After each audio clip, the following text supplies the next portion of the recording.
અમદાવાદના ઓઢવ વિસ્તારમાંથી એક ચોંકાવનારો બનાવ સામે આવ્યો છે, જેમાં એક યુવકે ખોટી ઓળખ આપી વિધવા યુવતીને પ્રેમજાળમાં ફસાવી અને લગ્નની લાલચ આપી અનેક વખત દુષ્કર્મ આચર્યું હોવાનો આરોપ છે.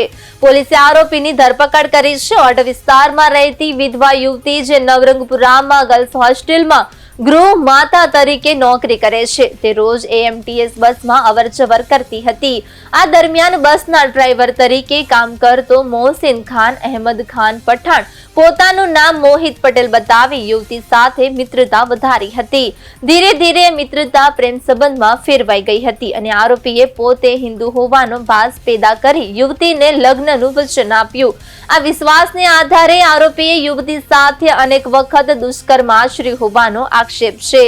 ઘટનામાં મોટો વળાંક ત્યારે આવ્યો જ્યારે યુવતીએ આરોપીનો મોબાઈલ તપાસ્યો ત્યારે ખુલ્યું કે મોહિત પટેલ તરીકે ઓળખ આપનાર વ્યક્તિ હકીકતમાં મોહસિન ખાન પઠાણ છે, જે પહેલાથી પરિણીત છે અને 3 સંતાનોનો પિતા છે. આ વાત બહાર આવતા યુવતીએ તરત જ તેના સાથેના તમામ સંબંધ તોડી નાખ્યા.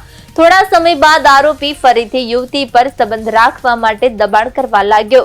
ગુજરાત યુનિવર્સિટી બસ સ્ટેન્ડ પાસે બંને વચ્ચે બોલાચાલી પણ થઈ હતી, જેમાં યુવકે લેખિતમાં માફી પણ માંગી હતી. પરંતુ ત્યારબાદ ફરીથી ફેબ્રુઆરી અને માર્ચ મહિનામાં આરોપી યુવતીના ઘરે જઈ દબાણ અને ધમકી આપતો રહ્યો. અંતે પરિસ્થિતિથી કંટાળી યુવતીએ ઓઢવ પોલીસ સ્ટેશનમાં ફરિયાદ નોંધાવી.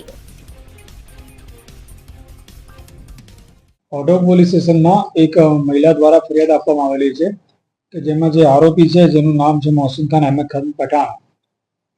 આ જે ફરિયાદી મહિલા છે એ નવરંગપુરામાં કોઈ પીજીમાં કામ કરતી હતી. એ દરમિયાન એ જ્યારે પોતાના ઘરેથી અપડાઉન કરતી હતી એ દરમિયાન એએમટીએસમાં એક ડ્રાઈવર છે, ડ્રાઈવરના સંપર્કમાં આવેલી હતી. ડ્રાઈવરે અગાઉ પોતાનું નામ અને મોહિત પટેલ જણાવેલું હતું અને ત્યારબાદ બંને જણા ઇન્સ્ટાગ્રામ ઉપર ચેટ કરતા હતા તેમજ ફોનથી એકબીજા જોડે વાત કરતા હતા. અને જે આરોપી છે અને પોતે અપરિણીત છે એવું જણાવેલું હતું. ને ત્યારબાદ જે ફરિયાદી છે ફરિયાદી જોડે અવારનવાર ફોનમાં વાતચીત કરતો હતો, ઇન્સ્ટાગ્રામથી વાતચીત કરેલી હતી અને બંને અગાઉ ઘણી બધી હોટલોમાં ગયેલા હતા અને ત્યાં આગળ જે આરોપીએ પોતાની સાથે જે લગ્ન કરશે એવું કહીને જે મહિલા છે જોડે સહી સંબંધ બાંધેલા હતા.